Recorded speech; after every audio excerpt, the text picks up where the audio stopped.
qui est journaliste à la Croix et qui, pendant le temps du repas de ce midi, souhaiterait rencontrer des couples qui sont investis en pastoral familial. Donc il profitera du temps du repas pour avoir quelques entretiens avec ceux qui se porteront volontaires. Bien. Je vais passer le micro maintenant à Xavier Lacroix qui nous a fait le plaisir de venir de Lyon. Merci.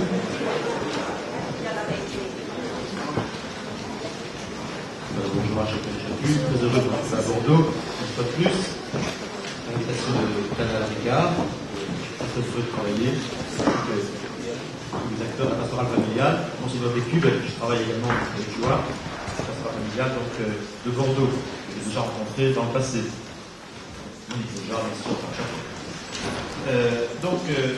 le titre de mon exposé n'est pas celui qui est marqué sur le papier, ce serait le même que l'enseignant de la FIT, pourquoi pas d'ailleurs, mais donc c'est l'alliance conjugale. Rassurez-vous, la sainteté n'est pas loin, mais c'est plus large. L'alliance conjugale.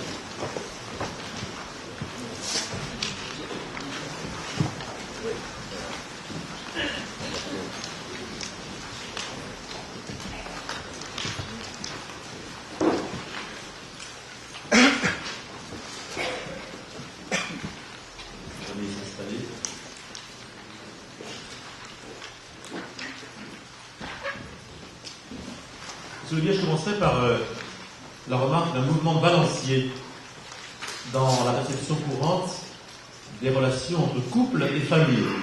Ça serait deux entrées dans le sujet. Il y a couple et il y a famille. L'anthropologue Martin Segalen définissait ainsi la famille. C'est la cellule sociale qui se trouve à l'intersection des liens d'alliance et de filiation. Tout simplement. Alors le mouvement de balancier, donc, serait le suivant, pendant des millénaires, et sous tous les yeux. L'important, c'était la filiation. C'était la transmission d'un nom, d'un patrimoine, d'une lignée, etc. La conjugalité et la qualité du lien conjugal étaient secondes, vraiment secondes. Si l'amour conjugal était présent, ça arrivait quand même, tant mieux. S'il n'était pas présent, tant pis. C'était quasiment facultatif. Et l'alliance était plus perçue que l'alliance entre deux groupes familiaux, deux familles, qu'entre deux individus. Deuxième temps, depuis, alors là, je dirais entre 25 siècles ou 2 siècles, voire 1 siècle. C'est bizarre, non, que j'hésitais entre 25 et 1. Vous allez voir. Depuis donc ces deux périodes, deuxième temps, l'important, c'est l'amour. C'est la conjugalité, c'est le couple, c'est le mariage. Et s'il vous plaît, un mariage qui repose sur l'amour. On dira que c'est le mariage qui est le fondement de la famille. Et que l'alliance est une alliance d'amour entre deux personnes. Les sociologues, les historiens nous disent que c'est depuis 2 siècles environ. Ceci a pris de l'importance. Certains disent même 1 siècle. Années 30, 60 du XXe siècle. Pourquoi pas? Je les crois. C'est le modèle dont nous héritons d'ailleurs. Sociologiquement, 1 siècle ou 2.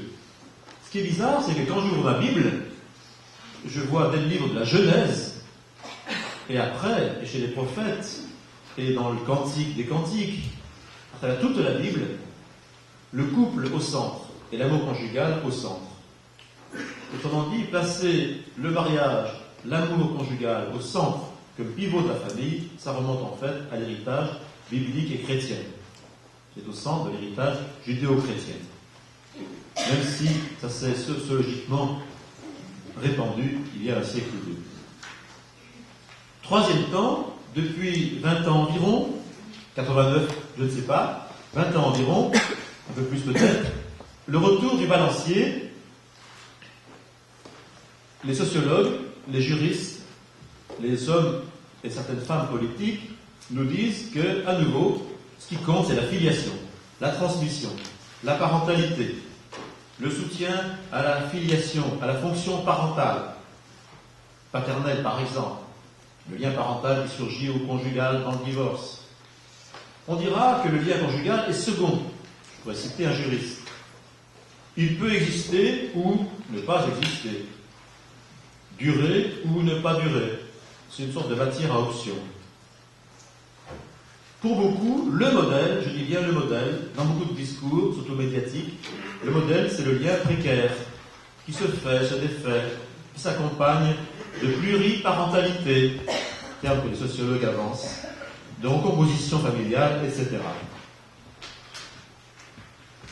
Nous avons, nous, c'est les chrétiens, ou également ce sont les gens qui réfléchissent à l'éthique, nous avons des raisons de continuer à penser que l'alliance conjugale, c'est important.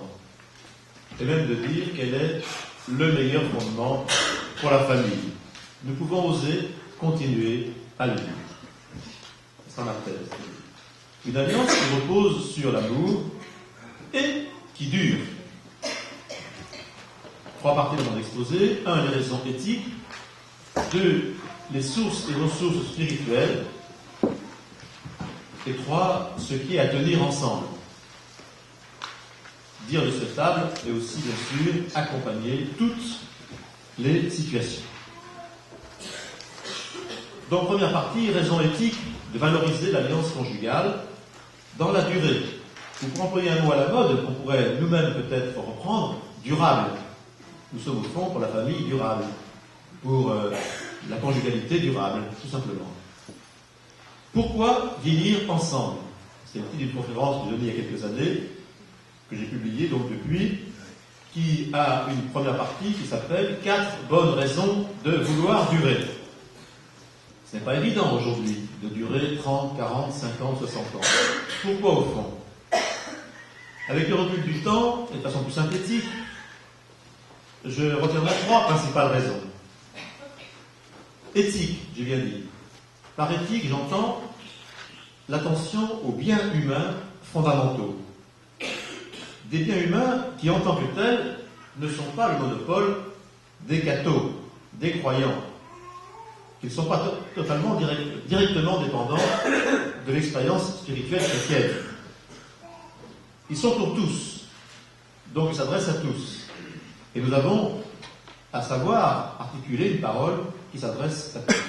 Aujourd'hui, il n'est vraiment pas évident de penser que la durée est un objectif à viser. Donc, 3 types d'arguments principaux, je choisis évidemment. Le premier, donc, ce serait la reconnaissance en l'autre d'un infini. Non pas d'un illimité, non pas d'un sans limite. Pour ça, non, nous savons bien que non. Mais d'un jamais fini de. Pour moi, un trait d'union fini signifie jamais fini de. L'auteur Jacques de Bourbon-Bussel écrivait « Les rives sont la chance du fleuve ». Une très belle phrase. Sinon, c'est un marécage. Dans la fidélité, au sein de limites, qui sont les rives, nous expérimentons, il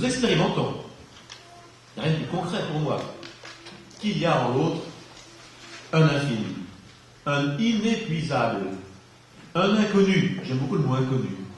Découvrir ma femme comme une inconnue, après 37 ans de mariage, je pense chiffre au hasard. Un inconnu, toujours en avant de moi. L'amour est menacé lorsque l'un des deux ou les deux ont le sentiment d'avoir fait le tour l'un de l'autre, de connaître l'autre par cœur. Ça, c'est une menace. En revanche, il renaît lorsque nous prenons conscience de cet inconnu, de cet inépuisable, de ce toujours à découvrir, une source toujours jaillissante. C'est merveilleux. En termes un peu raccourcis, il m'est arrivé de dire, c'est un raccourci, je le dis entre nous, que l'amour dans la longue durée est une preuve de l'existence de Dieu, de la présence de Dieu en l'autre, d'une trace de la présence de l'infini en l'autre, dans sa liberté, comme une source toujours jaillissante. Premier point, celui-ci. Deuxième argument éthique, c'est l'exigence d'un travail sur soi. L'essayiste Christian Singer, que je vous recommande, écrivait « Le mariage est la seule relation qui mette véritablement au travail. Un travail sur soi. Je ne connais pas, si vous en connaissez plus que moi, je ne connais pas de relation qui mette à ce point au travail. À condition que l'on dure, évidemment, que l'on tienne, que l'on traverse les crises. Une crise, nous disent les psys, c'est un remaniement de la relation, qui doit intégrer des difficultés qu'elle n'avait pas encore intégrées. Mais une crise exige un travail sur soi. Elle nous renvoie à nos fragilités de l'enfance, de l'adolescence, de toute notre histoire, de l'envoyer à soi-même, à nos blessures, à nos limites. Et donc, si, dès que ce travail est exigeant, on prend la porte, on prend la tangente, c'est peut-être une tentation, quand on sent que ça va être trop exigeant, on prend la tangente, c'est plus simple, et bien ce travail ne sera jamais fait. Et je crains que beaucoup d'unions précaires, je ne dis pas toutes, mais beaucoup d'unions précaires viennent de cela. Vouloir éviter de confronter à ses limites, ses blessures, ses difficultés, ses entraves intérieures. Le romancier Paul Auster, américain, écrivait « Le mariage, c'est une porte qui se ferme, tout simplement. » Je ne sais pas si vous avez remarqué, mais quand une porte est fermée, on vit l'espace différemment. Moi, je n'aime pas parler, par exemple, devant une porte ouverte. J'aime bien quand l'espace est relativement clos. Je ne sais pas pourquoi, mais c'est comme ça. L'espace n'est pas vécu de la même manière s'il est ouvert ou fermé. Et donc là, il est fermé par la promesse, par la parole, par la fidélité. Si nous tenons parole, disait le France Thérèse, la parole nous tiendra. Et donc, tenus par cette parole, par cet engagement, par cette promesse, nous acceptons une limite autour de nous, une sorte de clôture. Tout à l'heure, on évoquait les monastères. Pour moi, le mariage a évoqué clôture, une limite à laquelle on consent. Et au sein de cette clôture, au sein de cette limite, eh bien, à nous deux, on va se coltiner l'un à l'autre, non seulement pour les joies, mais aussi pour les peines, pour les crises à surmonter, les difficultés à surmonter. Et ce travail sur soi fait du bien. Le pari qu'il faut savoir dire aujourd'hui, c'est que ce n'est pas du masochisme, que ça fait du bien ce travail sur soi. Parce qu'il a un côté libérateur.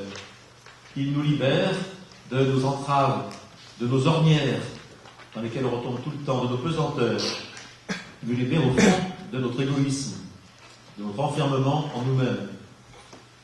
Simone Veil disait que notre première prison, c'est celle du moi. Donc, on est libéré en quelque sorte. Un auteur disait qu'on était allégé de nous-mêmes par la fidélité. Donc, je suis libéré et j'accède à une vie plus légère, plus large, plus grande, plus haute, que si je reste prisonnier de mon égoïsme.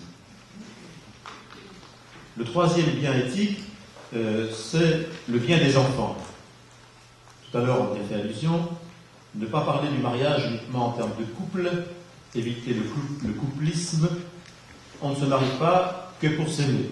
Et j'ai souvent dit, on se marie pour porter du fruit ensemble.